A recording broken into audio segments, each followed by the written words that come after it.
Hello, everyone. This is again Ash and Simon from the Nice Game Bunker in Bonn, and we're back with another rendition of our Battleground era overview. And today we're going to talk about the last battleground in the game, the Sabbat Wars. So this is the final battleground in Vampire the Masquerade Heritage, and this brings us to the 20th century with the epic war between the Camarilla and the Sabbat, and depending on the player count, even the Anarchs getting in on the action. So this is the first battleground that really expands us from the map of Europe and gives us a look at the wider world in the 20th century. So each of the players is going to be controlling one of these factions. They're going to be sending their minions out to spy on each other, to kill each other, to reinforce positions all around the world. And when the dust settles at the end of all this, one of these factions is probably going to be on top, and you want to be that player. As always, when we talk about battleground mechanisms in Heritage, what you do is basically recruit a character and then you apply the effect of that character to the battleground. Now, in terms of the Sabbat Wars, what we do is actually we look at both the geographic attribute of the character and their archetype, which is the coin, mask, feather, and sword in the top left. For example, when I recruit the trader, who is a wealthy archetype from the south, what I'll be doing is I'll be adding a token, a power token, to the south, because that is what wealthy characters do. Right, and if we move through the other symbols, the other archetypes, we'll start with, let's say, the warriors. Now, the barbarian is a warlike character from any region, which means that you can take any token from any region in the world and remove them from play. So in this case, we have the Camarilla, and we will attack the Sabbat. If we move on to, let's say, the clandestine characters, they're, of course, spies and sneaks, and they can be used to flip over a token. And what does this mean? Every token actually has a variable strength from 1 to 3. And at the end of the game, we're going to flip over all of them and count up their strength in each region and see who dominates these regions, and that's how you win. So by spying on other tokens, you have a better sense of the position on the field and who to mess with. Finally, a scholarly character. This will allow you to move tokens around. So in this case, moving any token from a northern region to another region. And this is a way to bunch up your enemies where their strength is sort of wasted, and where you can get the majority.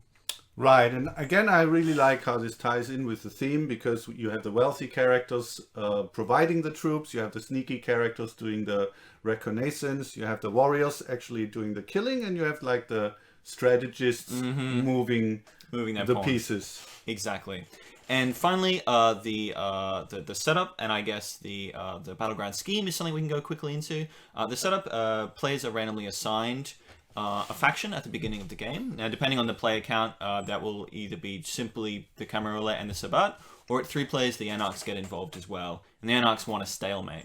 And the battleground scheme is very simple. You simply take your coterie and activate them on this battleground, which means that depending on the color and the archetype of the coterie members, you can carry out those effects on the field. Sabbat Wars is, in my opinion, the most involved and the most complex battleground in the game, especially when you take into consideration that there's another involved battleground, the court, going on at the same time. I think right from the start, there's some interesting twist going on here, which is that you are committed to a faction from the beginning. Unlike the other ones, you're not able to sort of decide how much you even invest or are linked to the outcome. You will lose these points and give them to the opponent if you don't get the outcome that you need. So that's the interesting thing, and also you will potentially be tied up with a partner.